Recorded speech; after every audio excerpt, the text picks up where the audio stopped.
श्री गुरुवे नमः। आनंदम आनंदकर प्रसन्नम ज्ञानस्वरूपम निजबोधयुक्तम योगींद्रम ईशं भवरोगवैद्यं श्रीमद्गुरुं नित्यम् अहं नमामि। ओम शांति शांति शांति। प्रणाम भगवान। श्वेता श्वेत्र उपनिषद स्वामी श्री अखंडानंद सरस्वती जी महाराज का दिव्य ग्रंथ, जिसमें भगवान हमारा 30वां प्रवचन आरंभ हुआ है और जो है इसमें हमारा है मंत्र जो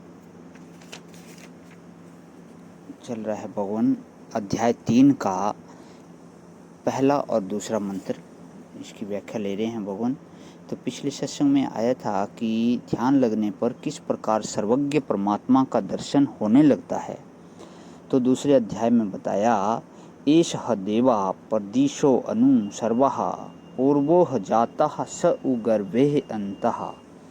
सार ही बताया कि भाई दिशा विदिशा में वही है, पहले भी वही है, पीछे से भी वही है, गर्भ के भीतर भी वही है, पिता में भी वही है, वही पैदा हुआ और वही आगे पैदा होगा और वही सबकी अंतरात्मा है और वही भीतर बाहर दिखाई पड़ रहा है।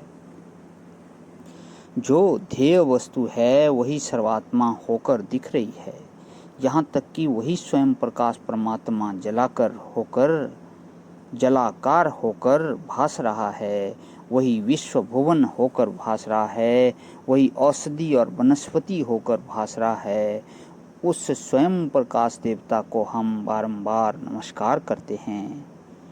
अब जब इस प्रकार कारण की मीमांसा करने योग्य ध्यान की स्थिति प्राप्त हो गई तो पदार्थ का विवेक करना चाहिए कि महावाक्य में जो तत्पद है उसका क्या अर्थ है, जो त्वम पद है उसका क्या अर्थ है, जिससे हम एकता को ठीक ठीक समझ सकें। जिसको पदार्थ का ज्ञान नहीं होता है उसको वाच्यार्थ का भी ज्ञान नहीं होता है। जैसे यदि किसी से हम कहें कि घड़ा ले आओ तो यह वाक्य हुआ ना, लेकिन यदि उसको घड़ा पद का भी अर्थ मालूम नहीं है और लाना क्या होता है इसका भी अर्थ मालूम नहीं है तो क्या वह घड़ा लाएगा? नहीं लाएगा। एक ऐसे तमिल से या एक ऐसे कन्नड़ से यह बात कही जाए कि घड़ा ले आओ, तो वह हिंदी भाषा नहीं जानता है तो वह न घड़े का अर्थ समझेगा न लाओ का अर्थ समझेगा।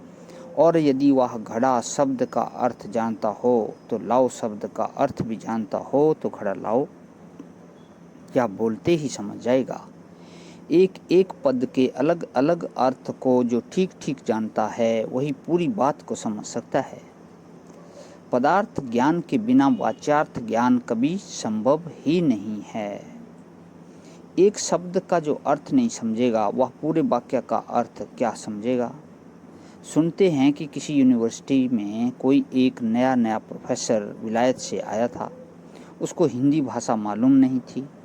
तो जब वह लड़कों को पढ़ाता तो वे लड़के पढ़ते समय बीच बीच में बोल देते, तू बड़ा गधा है, तू बड़ा नालायक है। एक दिन उसने एक बालक से पूछा कि यह गधा क्या होता है, यह नालायक क्या होता है।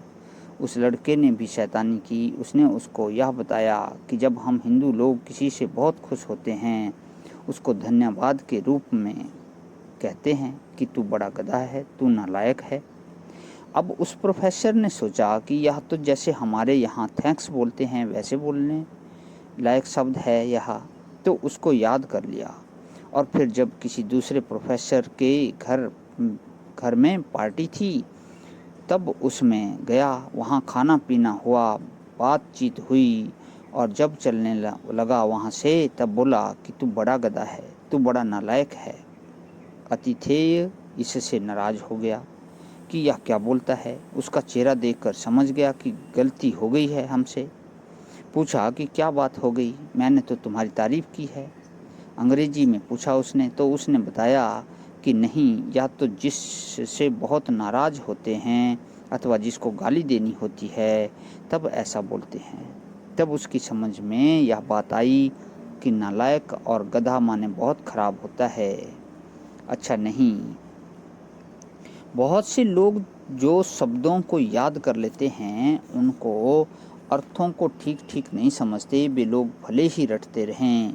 भावना की बात दूसरी है, लेकिन केवल शब्द रटने से किसी को वाक्यार्थ का साक्षात्कार नहीं हो सकता। इसलिए शब्द रटने की जगह एक एक शब्द के अर्थ को समझने की कोशिश करनी चाहिए कि तत् क्या है, त्वम क्या है, असि क्या है। प्रणाम भवन। तो इसकी व्याख्या आगे लेते हैं। आज यहीं विराम। ओम शांति शांति शांति। प्रणाम भवन।